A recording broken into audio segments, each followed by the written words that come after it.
right, happy new year and welcome to another edition of the Singletrack Session, number 70 from the TrailManners podcast in the newly renovated original OG Bomber Studios. That's right.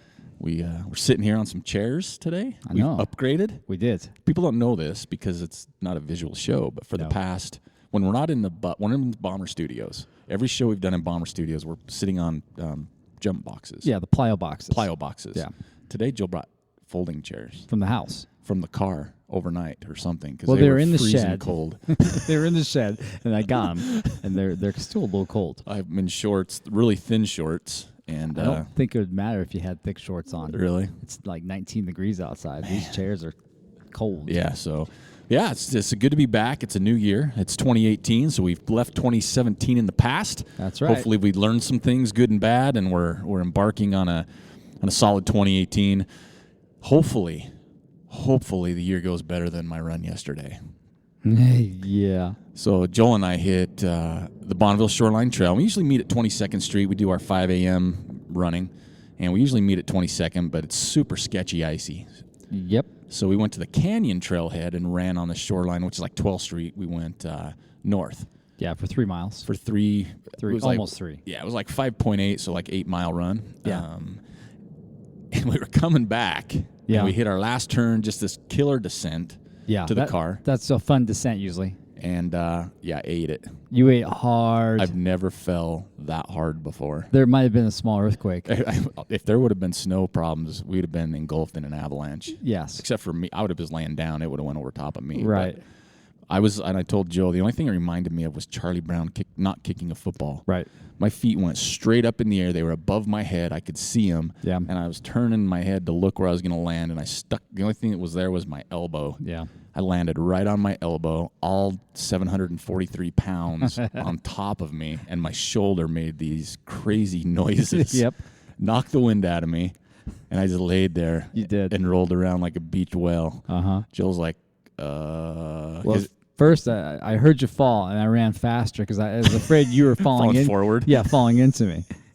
And I turned around, and you were just all over the ground. Oh, and usually when, me and Joel have been running long enough, someone falls, the initial reaction is, are you okay? And then giggle. But it was like no giggling for quite some time. No, it was obvious you were hurt. I was just rolling around, couldn't breathe. I tried to get up twice, but my arm forgot how to work. Yep.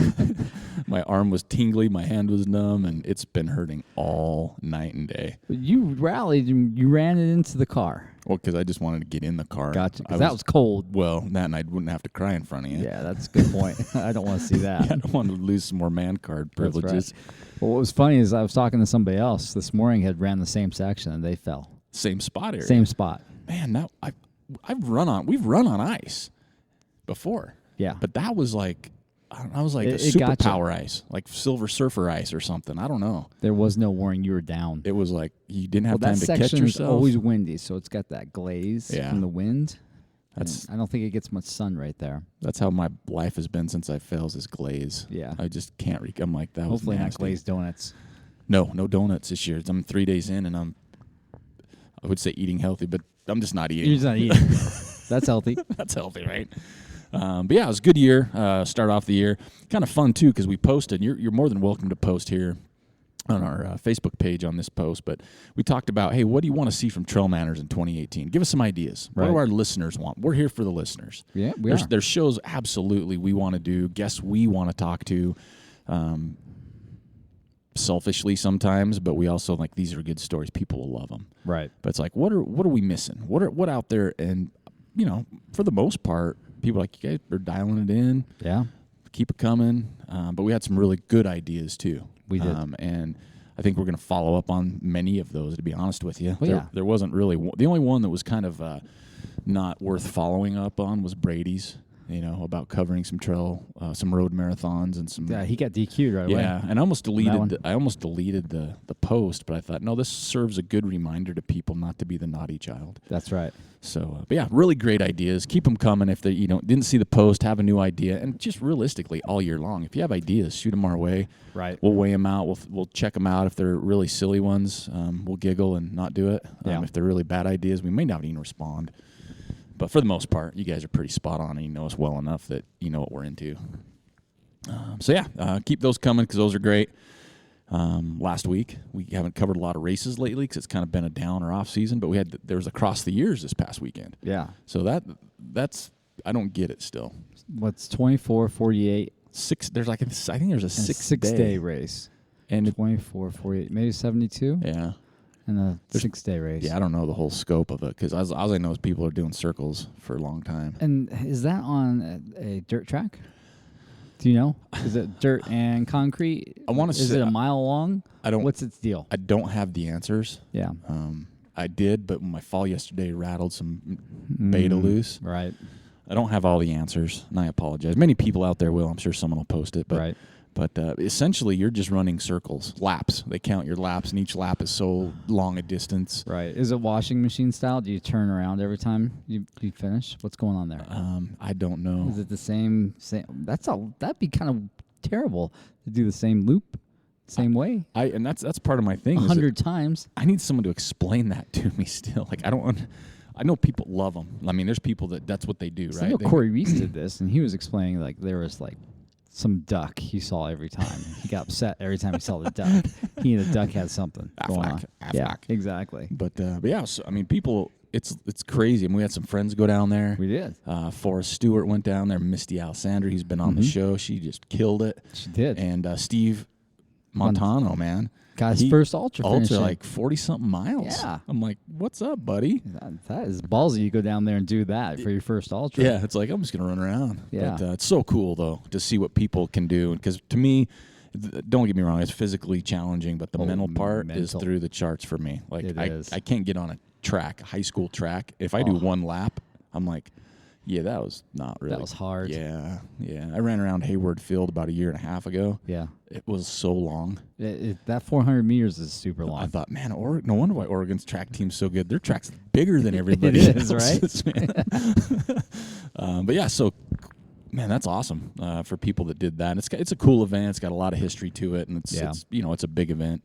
But we have a big one coming up next week, or this week, or whenever it is. A couple days away. Yeah, Bandera. Bandera in Texas. First golden ticket race of the year. Yeah. Top 2 men, top 2 females get golden tickets. Me too.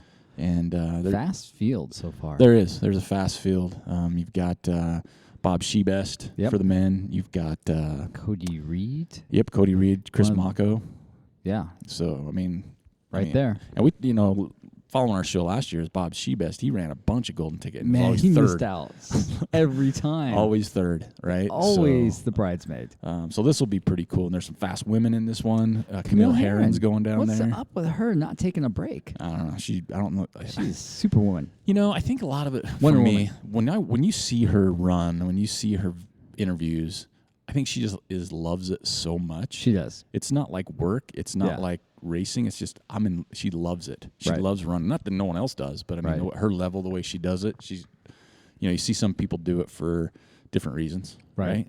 So is she in her sweet spot right now? Is she in her maximized potential zone right now? You know how we have like every few years we get somebody that comes along, and they just crush it, but they crush it so hard. And then they're done. Like me, for example. Exactly, like you, back when you did Wasatch under 28 hours, right? And you haven't recovered since then. That was a one and done, man. Yeah, exactly. Do you think she's in that zone? Do you think after 2018 she's done? My take on her is she's done when she wants to be done. Like just her mentality and just the interviews and the approach she has. It's almost like I think she's done when she's ready. Like I don't think her body will tell her you're done. I think she will say I'm done first. Really? Yeah. I don't know. It's just something. I think it's like one of those people that come along every once in a while that just have something about them. Right. Their DNA, their mental, physical makeup. No, man, she's been pushing it hard for the last year. I know, but she's always still smiling, and it's not like she's really bombed, right? She's had a bad race. Well, she's had a couple where she's bonked hard, but when she she's pulled out early too. But but when she does, she's not like she didn't hurt herself. She's not bummed out. I think she's had a couple small injuries, but she's not like adrenal fatigued. And, that's what I'm afraid of. Like a Jeff Rose. Yeah, perfect example. Yeah, poor guy. It messed him up physically for life. Almost. Life. You know what I mean? So I don't know. For me, she's whatever she wants to do, she's going to do it, and I think that's how I feel. I love seeing her race. Yeah. Just her whole makeup that's how I see that. Yeah, I love seeing her race too. Yeah. Like every time she toes a line, it's like course record could go down. Easy. course record. Course record could go down, or she can DNF after 15 miles. Right. You know what I mean? Yeah. Because I don't think she cares about that. Yeah, her give a damn is gone. not there. Yeah, right? It's not there at all. She goes for broke right away. I love it. And then the other cool thing, and this is what I've picked up through the waiver wire here, through the intrawebs, Dave Mackey is going to be running Bandera from what I've heard. That's pretty cool here. So I've seen, we're friends on Facebook, and I know Dave personally. We're not like buds or anything, but but just following him with his process. Yeah. Man, I mean, the guy was lightning fast. He was. Ultra Run of the Year in like 2011. Yep. Hasn't done an ultra since 2015. Yep. Lightning fast, just that shift in mentality to get out there, because you watch him now and he's obviously, he's from the knee down, he's lost one of his legs. Right. And he's got a really kick-ass looking prosthetic. It does. It would kick your ass. Yeah, we would too. Right. And just seeing him run, I'm like, that's so cool. And he's training, he's skiing a lot more again. But I heard he's running Bandera. So to me, that's just amazing. Yeah, it is. Right? Like, he's up for Ultra Run of the Year for 2018 right now. Yeah. Just because of what he had to deal with and just who he is. They need to have a comeback category. That would be cool. That would be really cool. Comeback of the year. Comeback of the year. Especially in our sport. Yeah. Right? Trail running, because you do have down years. You do have where you're away and for women as well. Some of them we know really closely have gone away to have children. Right. And come back. Yeah. That would be a really cool award. Yeah, I think that would be the TrailManners Comeback of the Year. I think maybe we do it for 2018. I think so too. Let's do it. Let's have to write it on your wall here in marker so we don't forget. Yeah, it's in my phone. Sorry, ours. Bandera's coming up. Mm-hmm. Next thing we want to talk about, because we got a lot of stuff to cover, because we got a lot of Ask TrailManners stuff, so we're going to keep moving along. Right. We've talked about 2018 coming up for a couple weeks. Coming up, we're in it. Yeah, we knew it was coming. Yeah. We have calendars, so we think saw everybody it else knew it approaching. was coming. Some people might have missed the memo. Right. But 2018's here, and we talked a little bit about. I posted something on Facebook about what your schedule look like. I want to see some people. Where are you going to be? Right. Yeah. I posted when I started typing mine. I'm like, holy cow! You're like, damn, I'm a busy boy. I really thought so. I'm like, wow, because I want to go this one and be a fanboy. This one be a fanboy. Right. This one I'm going to be the word? Race director. Yeah, that one. Volunteer. And what's your word for people that want to smear squirrel's nut butter on people? Your personal the lubologist. Lubologist, right? Maybe lube intern. Maybe I'll jump in the lube intern tent. I don't know. The lube intern tent. Yeah, I'll get one of those pop-up outdoor shower things. It's like a changing room. Mm-hmm. And say, you gotta have one with a curtain. You can pull the curtain. Yeah, and I'll have a sign right out front. Just say lube station. That's right. And I'll just be standing there with a rubber glove and a white smock. Smock. Like a butcher's smock. Yeah. And I'll have like stuff all over it. It's like white. Squirrel's nut butter logo, but then like some smear marks from your fingers where you're wiping the excess off. Okay, that's a little too much. Yeah. Have it in my beard. Oh, gross. But that's like conditioner for your beard. It really is. I've actually put it in my beard before, because I didn't have any more beard wax oil. And I'm like, ain't gonna hurt. I was like, wow, that's nice. An interesting proposition we can make for Squirrel's Nut Butters. They can sponsor us as beard athletes. Beard and mustache athletes. My mustache is getting longer. There we go. And there's nothing like having squirrel nut on your face. I know, squirrel's nuts right there on your mustache, so you can smell it. That's right on your beard. It's like, yep, there we go. And you know what I've noticed helps too for me? If I have that on my mustache when I drink coffee, when I eat food, it doesn't hang on there as bad. Gotcha. It has a tendency to slide off a little better. I like that. I keep my beard part trimmed pretty tight. Your mustache or trim? Your beard? I'm sorry, my mustache. Yeah. I keep that trimmed pretty tight. I'm right now. I'm entering 2018 like a hobo. I'd like to let the little like curly cowboy. Yeah. I'd like to get that going. I think that'd be cool. Funny. Maybe we should both try it. Show up somewhere looking that way. Both try it. I mean, you got to do it, right? I mean, it takes like months to get to that point, but I don't know what point. I mean, how you do that? You have to use wax, and you got to train it every day, and you got to curl it. And, yeah. Okay. Because I tried it before. I can do that. But I gave up. That'd be pretty cool. I gave up because I'd chew my food and I'd bite my mustache and pull it. And yes, that's no fun. Yeah. So goals and races for 2018. I posted. I'll do a quick list of mine. I mean, hopefully, and I haven't registered yet, but Red Mountain in March, first weekend. Yep. That'd be something I really want to get done. Then I go into March, both Buffalo runs. I plan on being there as a fanboy. Right. Maybe that will be where I, kick the tires on the lubologist. There you go. Figure that out. April, really want to do Zion Traverse in April. It's always a great month to do that. It sure is. May, I'm looking at Ogden Trail Running Festival, co-RD in that with Joel there. Timp Trail Marathon's potential in May. What weekend is that? Is that 16th or 21st, something in that spectrum? It's not the holiday weekend. No.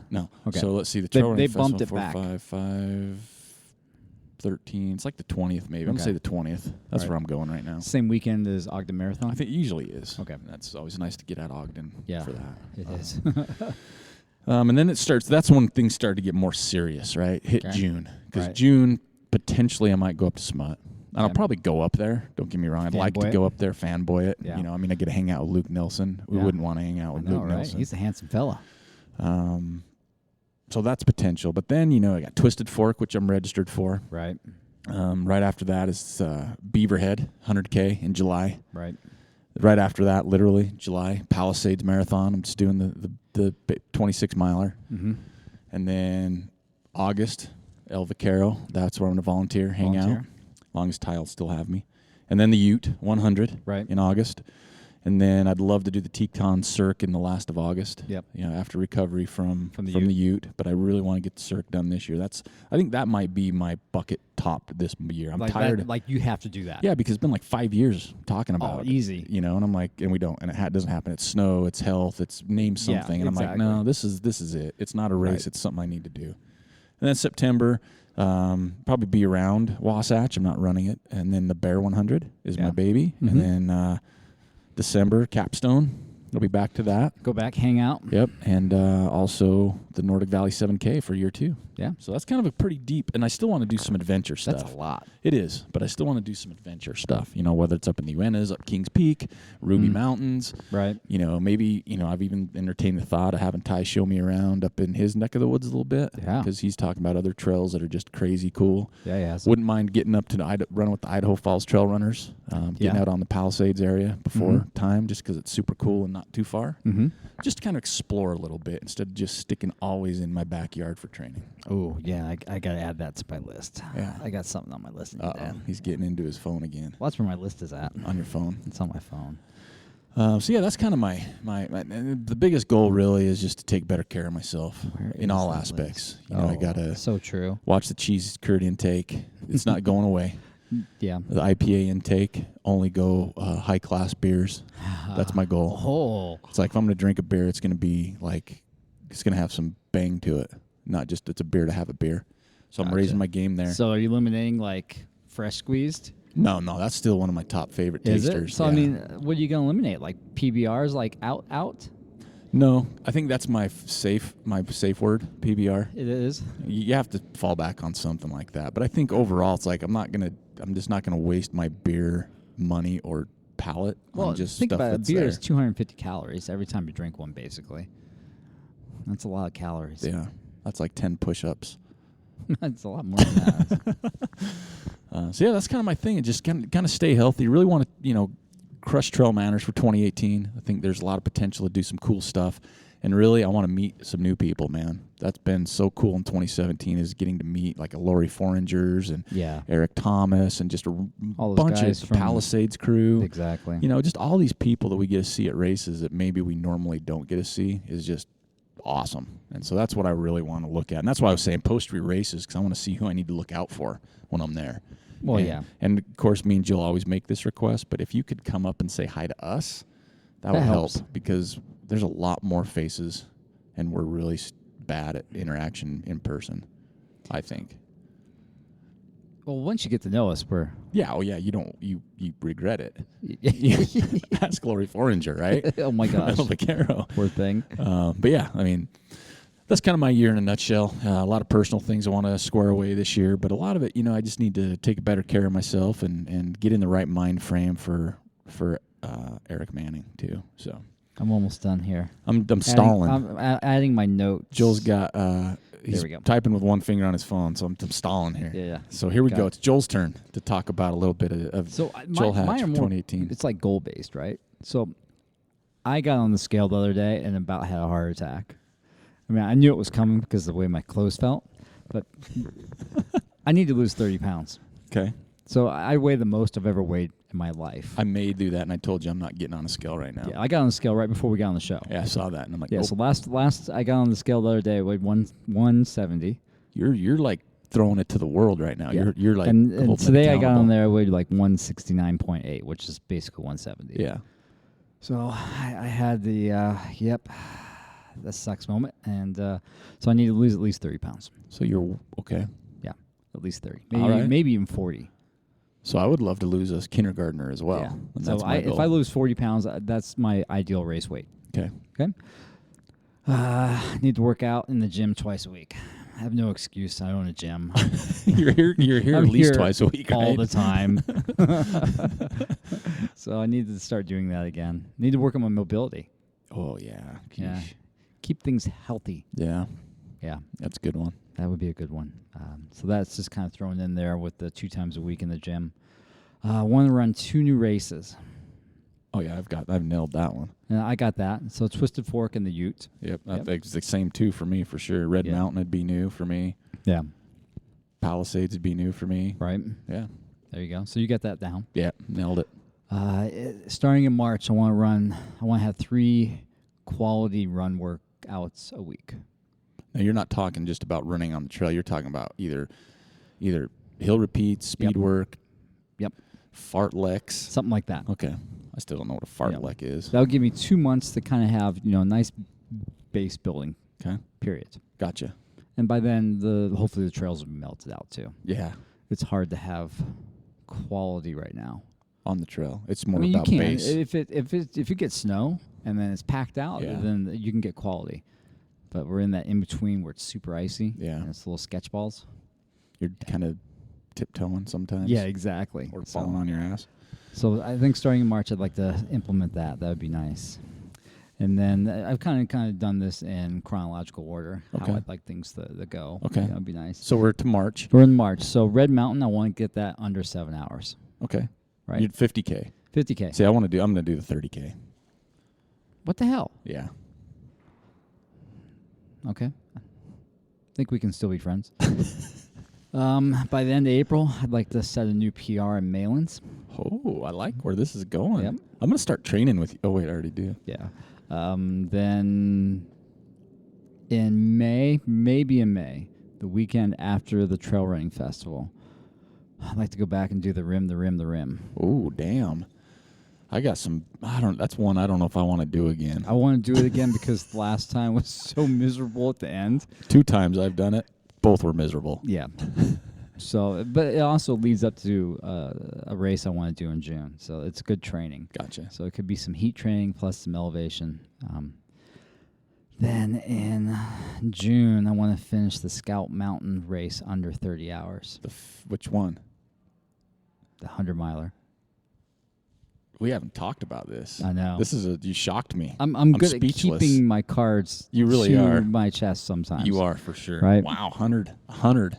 Yeah. First weekend in June. Right. Well, all the cool kids are doing it. Man, I'm not. So I want to go up there and race with the cool kids for a little bit. Okay. Just for a little bit. Okay. And then they can go have their fun. Okay. And go, hee, you're slow. You know, but I want to get under 30 hours. All right. I think you can do it. Right. Then recover for the rest of June and do the Twisted Fork under right around 6 hours. Okay. I'd like to do that right around 6 at that point. I haven't really looked at the course to know. It's like a 60-something K, but I don't know the course layout to know anything at that point. Right. July, I'm just going to recover. Gotcha. And build. Watch fireworks. Yeah, I don't know. Fireworks are they're cool, but they're kind of lame, I'm done with fireworks, man, completely. Here? Fires. Bad news. People Air do quality, it for 12 months. Yeah, no good. Yeah. We're into August. Then I'm still not sure what's going on with Palisades. I'd like to go up there. Yeah. I'm not going to race. Okay. Because that would give me 3 weekends in a row racing, and that's just not healthy. I thought you weren't racing in July. Well, theirs is the last Saturday of July. Yeah. Oh, because you're talking August now. Right. Okay, I'm with you now. Yeah. I'm like, so okay. I think in July I'm just going to hang. I'd like to go up for the Palisades. Yeah. Maybe just hang out. Cheer me on. We'll see. I mean, they got a half marathon. Maybe go up and do that. Yeah, you could do that. That'd be a good, just like new trail. Exactly. Just go up, run that hard, and just hang out. Then the following weekend is Vaquero. Yep. I want to get that under 7 hours. Gotta get that under You 7 can hours. do it, but know. it's just crazy how we get slower. I know, it's terrible. I'll be there cheering for you. I'll I have your know. stopwatch. I'll have I'll have the Joel stopwatch at the finish. All right, sounds good. I'll just watch just that watch. Yeah, I like that. Then the following weekend, we have the Ute. Yep. So that's going to be a tough block. That is a tough block. The only reason I'm doing Vaqueros because I want that 5-year buckle. Yeah. That's why I'm not doing Vaquero. Yeah, and the Ute, I mean, you got to do that block back to back. Yeah. I want to do the Ute because it's its first year. And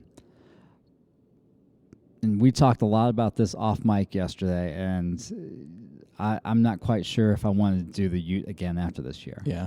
And there's other reasons we can get into at some other time, maybe. Yeah. So I want to get the Ute done under 28 hours. Nice. That one's going to be hard because it's going to be up at elevation. And we're starting at 3 a.m. Yeah, that's going to be difficult. I'm going to That's change gonna my sleep be pattern. Crazy sleep deprived. Yeah. Then Teton Cirque sometime Nice. in August would be nice to do Cool. again. And then kind of chill for a little bit, then August, and then do a 3-week taper up to the Bear. Nice. And get the Bear finished.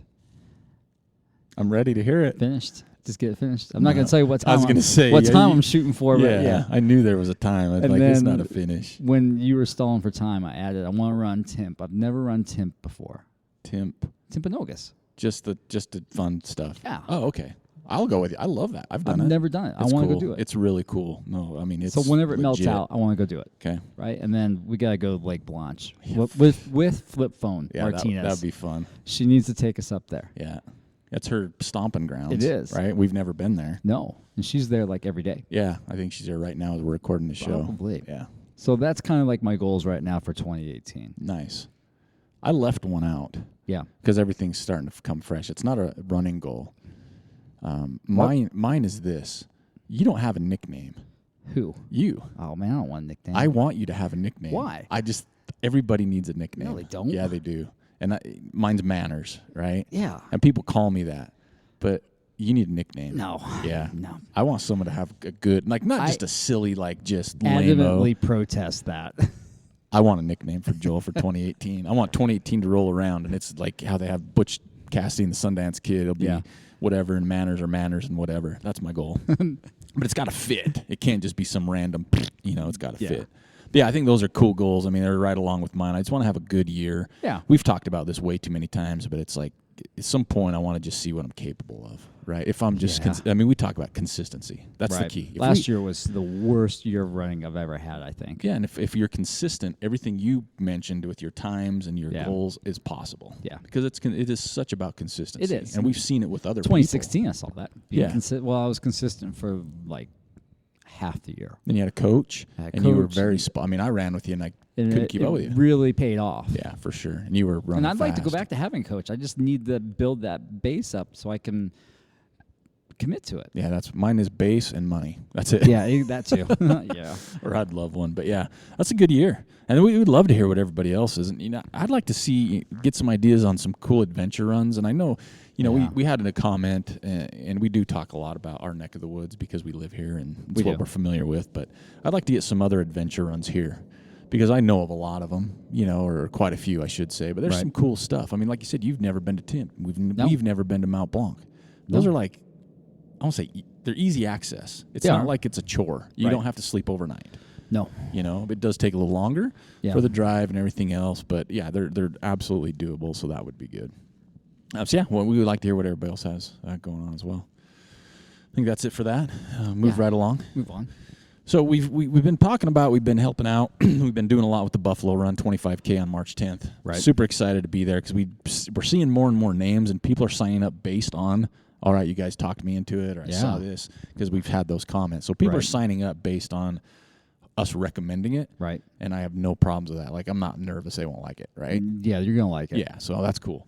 But we worked with Jim, the race director, and we're going to do a giveaway for the 25K. For the 25K, which is on what day? March 10th. Okay. March 10th, 9 a.m. You don't have to wake up early. No. You get to run on the island. So if you have not registered, this contest is for you. We're not doing reimbursement, sorry. No. So if you haven't registered for the Buffalo Run and want to, here's a contest. Joel's going to explain the contest for the TrailManners Buffalo Run 25K. Right. And it's going to last, what, a week? Let's just do... Because the show launches on Thursday, January 4th. Okay, so that would be Friday's the 5th, 6th, 7th. Let's go through the 7th. Okay. Keep it 7th. short. Perfect. Short and sweet. Okay, so you only have a few days to post. Really, you do. Or to do the contest. Exactly. So here's the contest rules for Joel is going to give, and then we will announce the winner next week. Yes. On the 11th. Right. Singletrack 71. Okay, so on Singletrack Session number 70, on the Facebook post, and it needs to be on the one that comes from WordPress. Yeah, we'll leave that one on. You know what there. I mean? Yeah, because there's like 3 that come out. Yeah, and we try to like clean it up quick. Right? It always happens that way. Not the one that comes from Podbean, not the one that comes from Twitter, but like the main one that comes from the blog. And hopefully that'll be the only one up. Yeah, exactly. But if you're one of those East Coasters, get up or if you're early, like Simon, he's not going to come to the Buffalo Run. He might. That'd be awesome. If he came to the Buffalo Run, man, I would high five next to him. I'd lube him right up, right? The whole time. Yeah. Anyway, so all right, on episode number 70 of the Single Track podcast, you need to tag a friend that you would like to run the race with. Now, we're only going to give away one entry, but it's always better to have somebody kind of involved with the scheme with you. Yeah. So you need to tag a friend that you would like to see run this race with you. And then we're just going to randomly draw. Yep. So that's the first thing you need to do. Second thing you need to do is you need to make sure you like the Buffalo Run Adventures Facebook page. Yep. So those are the 2 things you have to do, and it has to be on episode number 70 of the Single Track Session on the TrailManners Facebook page. Because you want to follow that page because there are training runs. Yeah, there's one this weekend. There is. Saturday, there's a training run. It's the 25K loop and then the short section around the bay. Yeah, I'm not doing that. Yeah. But so there's the 25K. There's the training run this weekend, Saturday, but there's a couple more, and those are always cool to go to. Yeah. To get on the island anyway, run with people, but also if you haven't been out there on the course, it gives you a better idea what you're up against. Right. And what you're in for. But yeah, so make sure you put in. We'd love to see a bunch of people in for this to get a free entry to the Buffalo Run 25K. Remember what Joel said, because that is not going to change. So the other thing we want to bring out is the Solomon Snowcross event that we're working on, February 24th. We've had some registrations. We've had a team register. Right on. And we've had, I can't remember the name, and I apologize. The first person to register was from Idaho Falls. Whoa. Right? Whoa. So we've got some people registering for that. We really want to get that one off the ground. It's the first year. We'd love you to come out. It's going to be fun. If you haven't ran on the before, or you haven't skate or classic skied, just come out. It's for everybody. Don't look at it as a race. Right. We don't call it a race. We're calling it the Solomon Snowcross Relay event. Fun time in the mountains. That's the name of the entire race, right? So yeah, come on out. We'd love to have you, because I'd love to get on some skis that day too, and kind of tool around with everybody. Because I'm a hot mess. That's gonna be like a giraffe. Yeah, I'm on some ice skates. I'm gonna wear a helmet. I'm gonna have some shoulder pads. I'm gonna be all decked out. You'll recognize me. Oh yeah, you'll be the special needs kid with the bubble wrap around them. And I'll have like the Lycra pants, but they'll have padding under them, so they'll kind of look even funnier. Oh man, you're gonna be like that kid from the Christmas Story. Yeah, for sure. When he gets dressed up to go outside. For sure. Maybe not so much cottonish or that. I might be dressed a little nicer. Yeah, I'll be Solomoned out. Yeah. But yeah, we'd love for you guys to come February 24th. It's going to be a great time, and we're excited to put it on. Help us succeed with that by showing up. Let's have just a great time there. Again, real quick, Ogden Trail Running Festival, May 4th and 5th. That is still there. We haven't. I'm a little disappointed, people. There's not 50 people in yet, so the first 50 are entered to win a package. They get shoes, they get shorts, a shirt, a pack. Right. Just for entering the race and being one of the top 50, we'll do a drawing. But that's going to be a blast. And like Joel mentioned, we got 2 events, a 10-miler and a 4-miler, so it's for anybody. And the 10-miler is going to be, there's some legit folks running that because there's some big prize money. We're giving away, what, $1,200 in prize money? $1,300 in prize money, plus I think we're going to have some Spartan watches to give away to the male and female winner again. So if you win male or female, you're getting $300 cash, $500-$600 watch. Right. That's plus whatever else we can wrangle. Yeah, which, you probably get $1,000 worth of gear. Between cash money and swag and cash. Yeah. SNS. That's pretty good for a 10-miler. Swag, S&C. For 10 miles. And it's a cool race. It's not like hard. I'm gonna say it's not hard. It's something that you could redline the whole way. Yeah, it's hard enough. It's hard enough to where you could actually have those snot bubbles hanging on your mustache, like the Morton Valley Race. Yes, those were teenage kids. They didn't know how to farmer blow yet. So we'd love to see you out there, and we haven't talked about it much. It's been a while, but we are still looking for a Kids K sponsor because we want the little fellas and the little gals to just have a time of their life. Oh, yeah. Kind of make it all about them for a little bit, so we're still looking for a sponsor for that. And there's still some sponsor and some opportunities there for vendors, race directors, different types of booths, so reach out to us on that. Why I talk about the Strava Week group, Joel's going to get his Woody Footy winner ready because there's some good shots this week for Woody there was Footy. Like a mix of like this week's shots and then people posting like their favorite one. Because that's what I wanted. I year. wanted the whole year, right. so it's still whatever shot we like. I mean, it could be a repeat winner as far as that so goes. So my winner was Chad Smith. Oh, okay. I was giving you some time. No, I was ready. Okay, I did. It was Chad Smith. Okay. They were in Zion's. Okay. You cannot go wrong with the photo from Zion's. Oh, is that the Slot Canyon? No, it wasn't the Slot Canyon, but that was a good one rad. too. So Chad Smith, all right. Chad Smith, yeah. So message me, manners@trailmanners.com. I am not afraid to go to the post office now, so everybody should be good and stuff. Richard Allen was super cool when he won. He's like, hey, don't go just for me. I'm like, done. Well, done. I won't. Yeah, I won't. I'll wait. Congratulations for the Woody Footy winner. Again, I'm going to say this every week because, man, the Sign Garage just hooks us up. Elizabeth and Nate had a busy year helping us out, sponsoring this event, making sure we had prizes to give to people. So please, check them out. Support them for supporting us. Sign Garage on 25th Street in Ogden, Utah. And now for the Strava Week group. Distance last week, Trevor Fuchs, 80.2. So he is ready for the Hurt 100. He is. Run time, surprise, Andy Noyes, 19:17. And climbing was... I didn't update it, did I? I didn't update it. That's the wrong one. I gave you the wrong information. I didn't update it. I don't have that with me right now. That's okay. We can... that's 1 week. So if you were we can on reconcile next week. Yeah, we'll How's reconcile. That? We'll try. We'll get the Strava bank account fixed next week. We just have so many things to cover. We've got a bunch of TrailManners questions, Joel. I hope you're ready. I try to send them to you. You did, and I thought very thoroughly about one or two of them. Okay, so here's one. Hi, Aric and Joel. I have two questions for you. One, how do you work on all aspects of staying ahead of the cutoffs on ultras? Being a back-of-the-pack guy, that is something I always struggle with. So there's one. Right. Okay. Number two, any recommendations for a local, now this is probably Utah, Nevada, or maybe Arizona, 50K or 50-miler with generous cutoff times? Right, yeah. So let's address the first one. Yeah. How do you work on all aspects of staying ahead of cutoffs on ultras? Yeah. You want to start, or do you want me to? I think the one time that I got really nervous about cutoffs, I believe it was 2011. I was running Wasatch. Okay. And I ran into some major stomach problems. Okay. Like the Department of Defense was classifying that as a output weapon of mass destruction. as a weapon of mass destruction. And it hit over by Swallow Rocks. So I was really struggling. And I thought I was going to get in the lambs after the cutoff, but I got there in time. But it was messing with me mentally, big time. Just not knowing what that cutoff was. Uh-huh. And then once I realized I was going to make the cutoff, it was this huge relief. So beyond that, just having that mental, okay, I'm going to be fine moment. I've never had that problem where I've been like, okay, I got to beat the cutoff. Yeah. I've been really fortunate that I haven't run into that problem yet. If I was coaching somebody, I'd say, listen, you know your cutoffs. Yep. First and foremost, know where your cutoffs are at. And if you're not hurt, keep going. Yeah. Even if you're flirting with it, just keep going, because that's going to be a mental thing, just grinding out, because that's going to be in the back of your mind. Oh, am I going to make the cutoff? That's going to start weighing heavily on you. So you're going to have to prepare yourself mentally for that if you know you're going to be like right up against it all the time.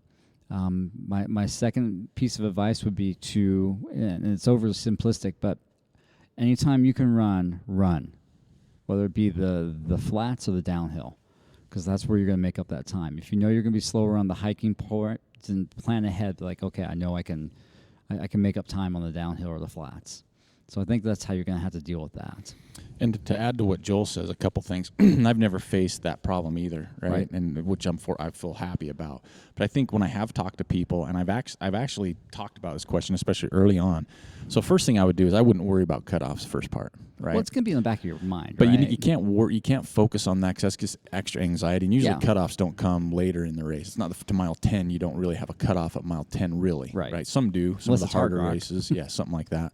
But try not to focus too much on that. Right. And then make your pace chart ahead of the cutoffs anyway. Yeah. Like, don't say, oh, if my cutoff is 10 p.m., whatever race it is, don't put 10 p.m., right? Put 8:30, 9 o'clock. Right. So that's for a 100-miler. You're at least, and I'm just giving ideas, but even 50K, 50-miler, if you're doing a chart in your head or on a piece of paper, don't put the actual time. Put it a little bit ahead so you're going to push, and don't think, give yourself a buffer. Yeah, give yourself a buffer. The other thing that I found really useful, because this is something I've learned and been told quite a bit, is if you're up against cutoffs, right, and you're coming into an aid station, don't stay in. No. Go right out, check out, and then get your junk together outside the aid station. Exactly. Right? Because that's where they clock your time. Yeah. So if you're in there and you need to do, and you're tight, you're up against it, but you got 10 minutes worth of changing socks, refuel, and just get in there, get what you need, check out, run down the trail 10 yards, sit on a rock, and then sort out your stuff. Right. And then you can come back to the aid station, maybe throw your bag. If you had to. Maybe. They might not allow that. It depends on the rules of the race, I guess. Yeah,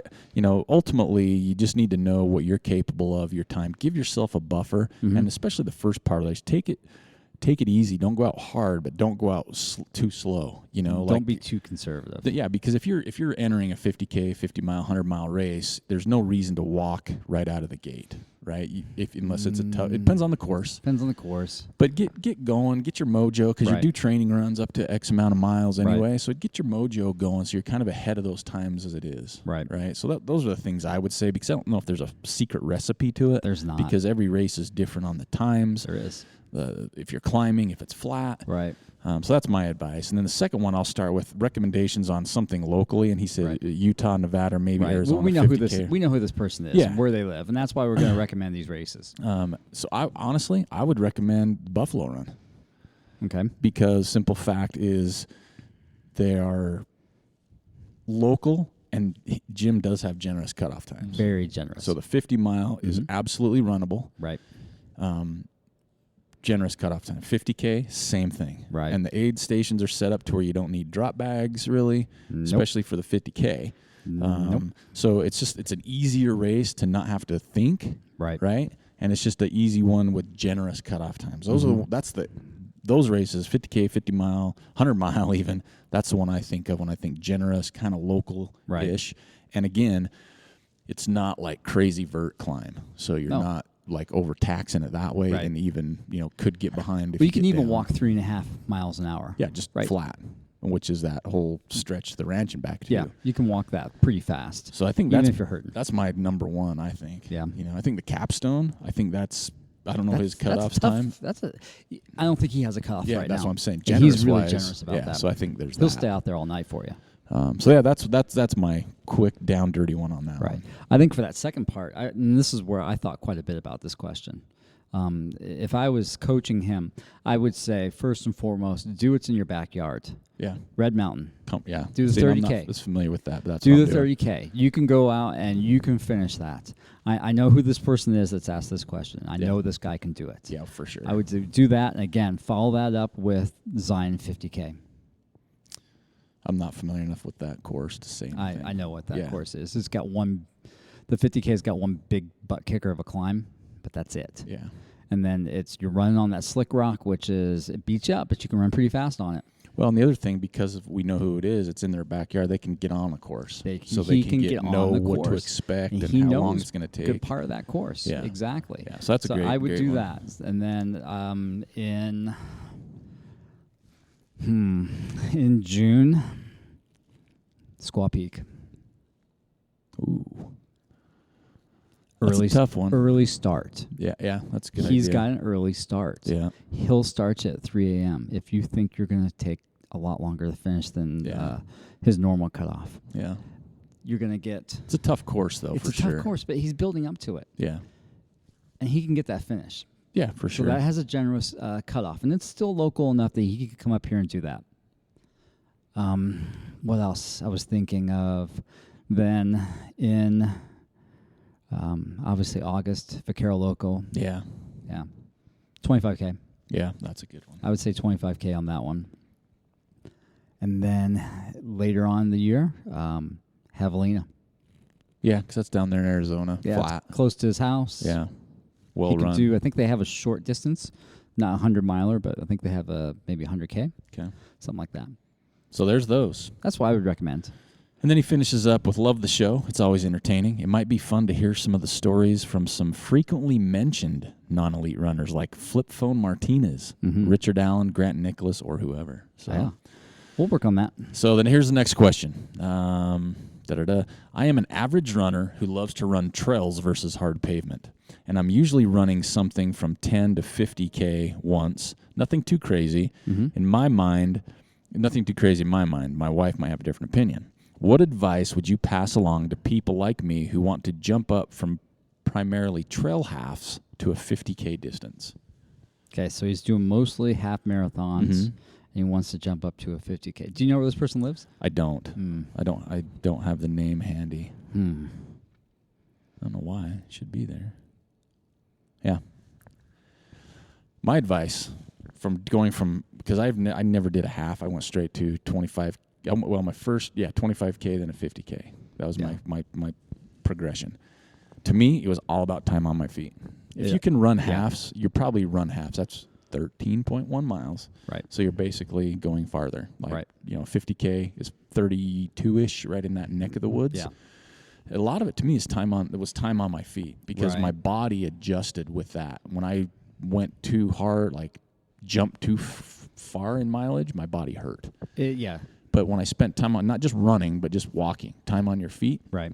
I think number one, that's helpful. Don't try and build your mileage up from a X amount a week. I'm not sure what you're used to running to something ginormous. Yeah, we tried that last year. That didn't go well. Like it's tapering up, but not like taper up times 3, right? Yeah. So I think a lot of it is just time on your feet and knowing what 50K distance you're going to do. Because if you're doing halves, what halves are you doing? Are they flat halves? Are they hilly halves? Right. And if you do a 50K, you can still stay the same type of similar train, but just obviously it's longer. Right. And the biggest thing you're going to have to overcome is don't look at a 50K like, oh my gosh, that's basically 3 times a half marathon, right? Because then you're like, that'd be closer to 60K. Yeah, well, no, half marathon's 13. Oh, you're right. Yeah. Sorry. So, yeah, I mean, it's like 2.5. Yeah, there you go. 2.5 halves. So don't look at it that way. Because that's what my biggest mistake was when I did 25K and I hurt. Right. I'd never run that far. I'm like, oh my gosh, now I got to go. I couldn't imagine finishing a 25K and turn around and going back to the start. Oh, yeah. Did a 50 miler. I thought there's no way I can do 100. I just finished 50 miles and I got to turn around and go back. Yeah. So don't look at it that way. Like take that out of your mind because your mind will know the distance. Yeah. So that's my thing is just your training. Don't look at necessarily if you're jumping into it. Don't care about what your time is. Find one that is similar to what you're used to being on. Yeah. Like Joel mentioned earlier, if it's something local, that's always a good way to start. Always do something in your backyard. And the other thing, if that's not a possibility, do something that intrigues you. Yeah. Right? Like something you're not running a 50K because I want to run a 50K. Say, you know what? That looks awesome. I've always wanted to go there. The trail looks cool because then mentally you're going to be in the game. Right. Right? It's like you're invested, not just your training, but this is a cool place as opposed to, I didn't want to come to Kansas. No offense, people in Kansas, but Richard Allen. That's why I said that. But it's like be somewhere where you want to be because me and you are starting to pick races based on we want to go there as opposed to that looks, we know that person or whatever. And so I think that's my 2 cents on going to a 50K. Boy, I think that you hit it right on the head. Time on the feet, which means that you're putting in the training, the effort, and being consistent. And then I think what's important is getting a couple quality runs in at that 20 to 25 mile distance leading up to that. That will help you get used to going longer, right? Not only physically, but mentally. Yeah. That's what I would throw in there. So hope that helps. Yeah. And we're all, if you're out there listening to the show, leave a comment if you've got other ideas because I've noticed so much more, especially with our Facebook page, people are more genuine and they're not so snarky and so they're not so douchey. Yeah, and so leave comments to help these people out. I mean, that's what it's for anyway. That time on your feet helps you get things figured out, right? Many things. nutrition. How's your stomach going to handle it? Yeah. Do you need the lube? Do you need to hire Aric as a lubologist? The answer to A and B are yes. Yes. I mean, you need the lube. I don't care what the reason is. I lubed today, and I just came to a podcast. And it allows you to figure out your gear. Yeah, for which the is longer huge. distances. For those longer training runs allow you to kind of figure out all the little nuances that are going to make that race day successful. And come back from your long runs and see what you didn't use. Right? Yeah. Oh, I didn't use that. I'm not going to need it. Yeah. Or, man, I wish I'd had another one of those. So that's, that's ideally there. Next one up. This one's from Colin Campbell. In previous podcasts, you've talked about having what I think is some type of physical therapist or massage therapist regularly work out issues with the muscle, tendons, etc. Did you do your homework on this one? No. I was hoping that's why I sent it to you. This is your neck of the woods. I didn't do my homework. We need to save this one. No, I think we're going to say because I think more people out there are going to have some ideas too. Because I know people have talked about it. I believe the person you mentioned is in Ogden. Can you talk more about this so we can do that? All right. And maybe does this person in Ogden have someone they would recommend from North Salt Lake City or Bountiful area? Right. I love listening to podcasts. Keep up the great work. Okay, so for the first part. We call him our guy. Yeah, he's our guy.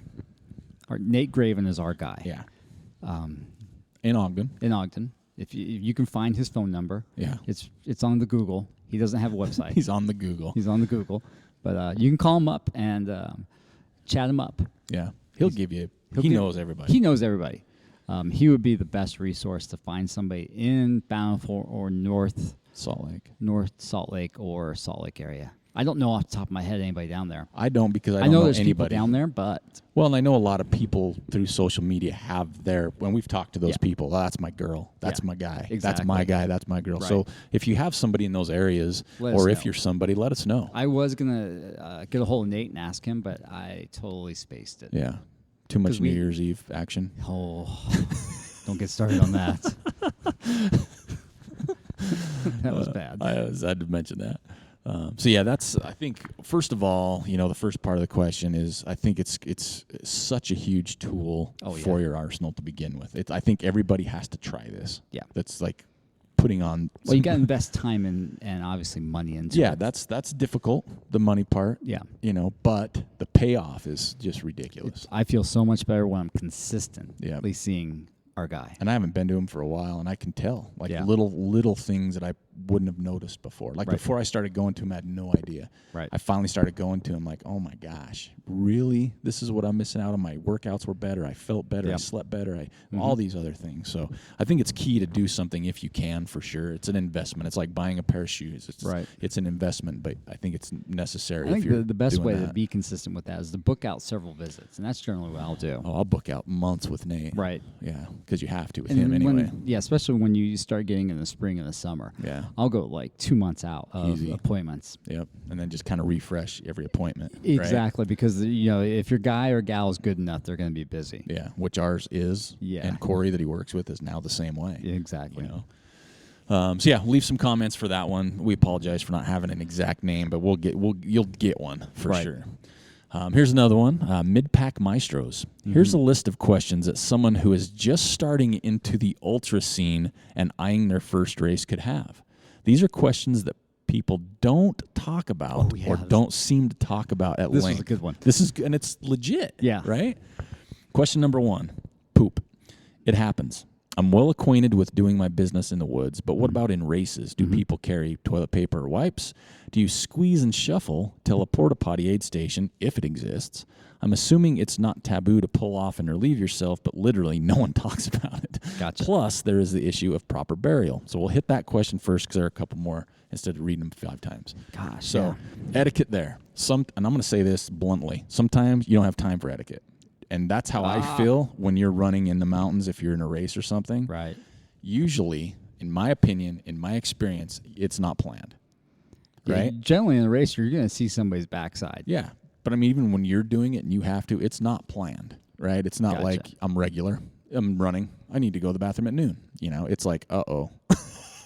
Well, it depends. I mean, if you got stomach issues, that's unplanned. But but I'm saying for me, I don't think I can't think of a planned vacation in the woods. It's usually like, oh no, my stomach's not feeling good. I need to vacate. I need to do something. Gotcha. So I see where you're going with this. Yeah, I mean, I think majority of it, that's what it is to me in races. And sometimes you can't write a book and plan it. So it's what you're comfortable with. I have a routine. Everybody's got a routine. Everybody got their routine.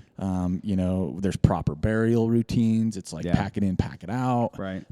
I do believe in trail etiquette 1,000,000%. Sometimes it's unavoidable. 1,000,000%. Yeah. And sometimes you don't come prepared. Right, because you're like, no, you always gotta come prepared. But I've done it on race day. Yeah, on race day. But I've been on training runs like, oh man. Oh yeah, you know what I mean? I know what plants work. Yeah, so I've had so many unplanned stops. So far as it goes, it happens. Well, what do you do? Basically, you do it. You have to. You don't. The squeeze and shuffle can only work for so long if you decide that route. The chafe on that.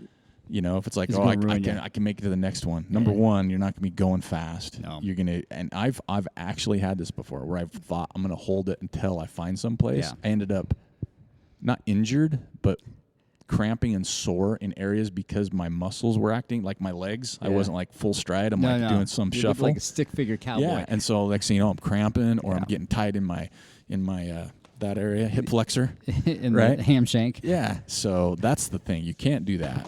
I mean, potentially Joe dropped his phone. Damn. So that's the first thing. I always carry some type of wipe or toilet paper. Yeah, me basically. If I'll put it in a little baggie. Yep. Put it in a little Ziploc bag. I can put it in my shorts or I can put it in my backpack. Yep. So that's whatever I'm carrying. That's the easiest part. But yeah, I mean, don't feel bad about pulling off and doing what you need to do. Right. Just don't. Yeah, just try to go find somewhere discreet. Yep. If I have my vest, I'll have a little squeaky cheeks too. Oh, absolutely. And I can powder it up. Oh, I do Make that. It fresh. Or I have 2 different squirrel nut butter sticks. Oh, you got one for the naughty? One for places I don't want other places to be a part of. Yeah, I hear you. I understand. I squeaky cheeks that stuff, man. Just dump it in my shorts and it's like minty fresh. And I always take my shorts off. Yeah, do you? I do. What? That's interesting. That's my trick. I am not comfortable enough in the woods to do that just yet. It took me time. I'm going to tell you right now, but it's a game changer. Gotcha, huh? So I always find a spot. I take my shorts completely off and hang them in a tree. And I know I love this from the gentleman that asked the question. Just for the simple, no one does talk about it, and I think 2 people knew that I do that, and they thought I was weird. But I think both of those people do it now and thank me for it. I know. Yeah. It's kind of. No. It's a rush. Yeah, I can tell that you're getting off on that. Yeah, it's a rush. It's like you're one with the woods. You know what I mean? Definitely. You're only a shirt away. It's not like I do it from being butt naked in the woods. And maybe that's happened in the race. We don't know that's not happened. Because you got to take your vest off. If you ask me to go to a nude race, it's no. I would never do that. It's not like people see me. It's not like I'm like, hey, come check me out. Yeah, here's some flares. Get like over the here. Perv over there behind the spruce tree. I bring my own trail marking so people follow me in there. Oh man. No, man. It's you just got some sign for candy. It's just that's my game, right? He asked about the question. I'm going to be honest with our listeners. I'm really uncomfortable with that now. Well, it's not like you follow me anywhere. Thank God. No. Next time I'll just say, hey, Joel, can you hold my shorts? And I'll run up in the woods. Oh, God, no. No. So that's my thing on that. All right.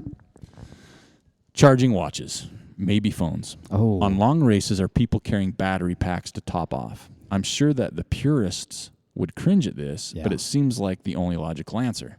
And the answer is yes. Absolutely. That's what people are doing. Yeah. I mean, I've done where I've had 2 GPS watches one time at Wasatch where I changed them out and it still didn't work properly. And it was still hard to figure out. Yeah. You know what I mean? I had doing math in my head. Well, that was what my before last one was on. We had those little battery dudes. Yeah, you got the little battery things, and I know a lot of people have those little solar chargers that they just put on their pack. Yeah, and just that's do it the a whole lot time. of effort. It is, but it's another option. Right. Because, so I don't think it's a bad question. I don't think it has like a purist cringe. I think everybody does it because it's there. Yeah. And if you want it bad enough, that's part of it. Right. I just throw that phone in airplane mode. Yeah, you could do that. And that seems to work. But you can carry those little battery chargers that are like small. I just got one. I just got a crazy smaller one. And that's really good. They can refresh your phone quick, fast, and your watch. Mm-hmm. So I think the watch one, so you can loop it around your chest strap, right? And just then at your wrist, and boom. Yeah, and then you can put your battery charger in your front pocket, and then you're good to go by the time you get to the next aid station. Yeah, so that's a good question though.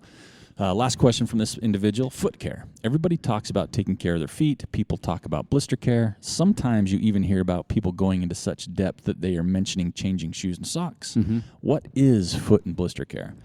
I know what moleskin is, but I also see people with tape and creams and gnarly jacked up feet. What gives? Oh, man. Bacon feet. That's kind of what we're talking about. I know. It's so individualized. This one is something that is not, there's no secret remedy. It's everybody's different. And every race is different, it seems like. Whether it's wet, whether it's sandy, whether it's hot, whether it's cold, whether it's... I've changed shoes and socks out before, and it helped. I honestly don't... I've done that in hundreds a couple times, but I prefer not to. Because I found sometimes when I do change my shoes and socks, it gives me different points, and it does. It kind of makes different areas We got to expect your feet expand to get bigger during the race. Yeah. So you need to be prepared for that.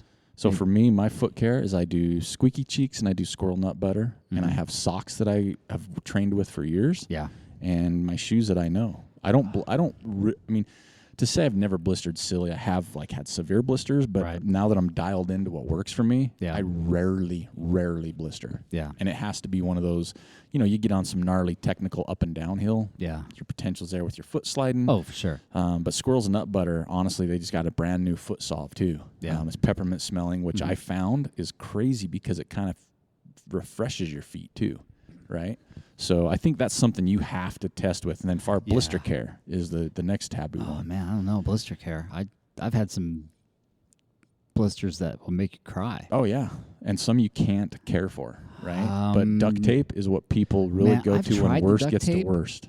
And it works, but it also creates another problem where that intersection between where duct tape ends and your skin begins, that gets beat. It gets cut, or if you do it too tight because your feet expand, you get cramps. Oh man, that is dangerous. Yeah, and blood circulation. Yeah, exactly. Be careful with the duct tape one. But so I mean, moleskin works, but it's hard to stay on sometimes. I mean, basically, you just have to deal with them. Yeah, once you get to a blister got to try to point, drain them, and don't expect the aid stations to have something there to take care of it. For the 100-miler, I've got this little kit that I take with me now. And it's basically a safety pin, a couple alcohol swabs so I can clean the area, and I don't carry Band-Aids because they're not going to do a damn thing for you. And I just make sure I have some squeaky cheeks or a squirrel's nut butter, and maybe some second skin somewhere on the trail, like in one of my drop bags. But when you get to that point where you need something that bad, you just got to drain that blister. That's what you got to do. Well, it's almost, I don't want to say it's too late, but I mean, the key here is prevention. You got to drain it and then maybe put something on top of it if the aid station has it, or if you have it in your drop bag. Yeah, there's no golden rule. You could Google this all day long, yet everybody has a different opinion what works for them. You've seen people slather their feet up with whatever. Yeah. And that might work for some people, but other people, you get bacon feet bad. And I don't, honestly, I'm almost Joel's point, I don't worry about taking care of them at some point. I drain them because it gets worse. Yeah. And I just know, you know what? Wherever I'm at in this race, to wherever the finish line, it is going to suck and it is going to hurt, but there's nothing you're going to be able to do to make it completely go away. You got to try to drain them as fast as you can. But prevention, I think, is still the biggest key. If you're early on and you're feeling something going on, figure out what it is. Yeah. Because it could be something silly, But yeah, find out what works for you sock-wise. Get some squirrel's nut butter. Get some squeaky cheese. Get something so you know how it's going to react. Use it during your training because then that'll help get your feet toughened up. Yeah. So I think that's a good question as well. I think our last question for the week. So thank you. I keep these coming because these are really good. We could save some of these. Nah, we'll keep them going because they're waiting. People are sitting on pins and needles. All right, here you go. Here's one titled Ultra Dudes. Happy New Year. What are your favorite ways to cross-train? Also, would you rather fight one horse-sized duck or 100 duck-sized horses? Okay, let's start with the first one. Sincerely, a guy with questions. Richard Allen. So, yeah, the first one. What's your favorite ways to cross-train? Well, it was beer and ice cream last year. Yeah. Seriously. This year, it's going to be some lifting. Not like a ton crazy, but a lot of kettlebell and dumbbell work. Okay.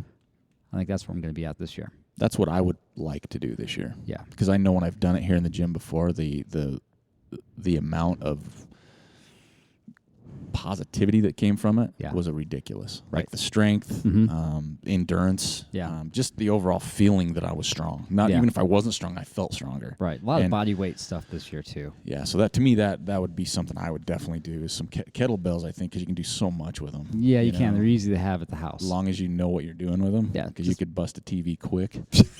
Or a shoulder. Or your toe. Or a toe. For me, I would love to play soccer cross train, but I can't right now. Hell no. That's just my passion. There goes that ACL right away. But find something that you would enjoy too. Yeah. That it's going to pay off, but it's not just work. I mean, here in Utah this time of year, you can skate, ski. You can skate, ski, cross-country ski, downhill ski. Snowshoe. I mean, you could do different things. People always talk about getting on a bike trainer or a bike for cross-training. Yeah, no, not me. I don't like that because of my undercarriage. Just not so a fan. Uncomfortable. That stuff's expensive. Yeah. So, I mean, there's different ways. Depends on what you are into. Right. Being in I think it's the Kansas area. They fly kites. Yeah, I think kites are big. They run away from tornadoes. Yeah, be careful with those. Don't fight one. Yeah. Maybe line up near one and catch what comes out of it. Yeah, exactly. Like a medicine ball catch. Yeah, there you go. That's all I really know. I don't know much else about Kansas. Yeah, I don't either. Toto? Is that Kansas? The dog or the band? The dog. Okay. That's Kansas, right? I think place so. like home? Yeah. I think so. The band, there you can talk about the band. Jayhawks, Jayhawk Chalk or whatever they say. They got a good basketball team there, No, they don't. They've been struggling this year. They've our last 3 games at home, not that I follow it. But, so I think cross-training-wise, you hear a lot of people, though, even the elite athletes we've talked to the they do it. The normal everyday runners. Pretty much they all do it. There's yoga, there's stability training, right. Stretching. There's a lot of stuff out there. Yeah, I'd say yoga and Pilates would be year-round. Yeah. If I had time and money, absolutely. And if I didn't feel super uncomfortable doing it, I would do it. Oh, I would too. Yeah. I would too. But I don't think there's right back. Now, I'm not looking so good in the yoga pants. I don't even have mine out yet. They're still in my plastic bin in the garage. Yeah. Yeah. They're dated, so they're not in there. So yeah, those are great questions. Oh, and then last one. Apologize, Joel. I'm gonna let you start. Would you rather fight a 1 horse-sized duck, so 1 duck as big as a horse, or 100 horses that were the size of a duck? I'm gonna go with the first one. Just one and done? Yeah, one and done, man. Those little horses, they got sharp hooves, and they're fast. Well, and I think for me, like you get that duck and get his eyes out, he's done. Well, I look at it like I look at it like asteroids. Yeah. You have one big one, and you focus on the big one till it's gone. It's easy. If you hit all the huge big ones, they all become little, and you panic. You're hitting the thrust button. You're spinning left. You're just hitting the fire button. It's panic. If you got a horse the size of a duck, that's still a pretty big animal. Oh, yeah, and a bunch of them because they're going to be fast. They're fast, and they got sharp teeth. And I've seen a friend of mine get bit by a horse and picked up off the ground. Yeah. And that scared me. So I'm kind of scared. Yeah, so, I'm going to go with the big one. I mean, the small ones you probably kick, but you're going to be... Start stomping on them. Yeah, but that's mean, and it's going to get messy. So, yeah, I think the big one, because sometimes you get lucky, it's just one punch, and you're okay. Uh-huh. Yeah, I don't know, or just befriend it maybe. Maybe just pet it. I got some Wonder Bread I can give them. Yeah, they eat that crap. Just pet it, and maybe it'll be your friend, and you don't have to worry about, like he says, would you rather fight? Why fight? Let's talk this out. Yeah, exactly. There's got to be a resolution to this. It's 2018. Yeah. Let's talk it out. So yeah, I would solve that. I would say, why fight? Why fight, Richard? Why fight? Over, let's share some Wonder Bread. Let's hug. Who doesn't want to hug a duck, right? They kind of stink. That's all right. It's better than fighting. So yeah, that's the answer to that. So thank you for all the questions. There's some great ones for sure, and some I know that'll help different people. If you have some comments, things that work for you, we're always all ears, especially for foot treatments, etiquette in the woods, chargings, all these things, races in your area, races you think may help individuals. So share them. That's what we're here for. We just want to be a big resource for everybody. Right. I think that's it for the week. All right. It's been a long show. We appreciate you sticking with us. We have taken a few weeks off to kind of recuperate. But we appreciate you sticking with us and being active and just hanging out. So enjoy your 2018. Have a happy new year. It's already kicked off, and we'll talk to you next week. All right.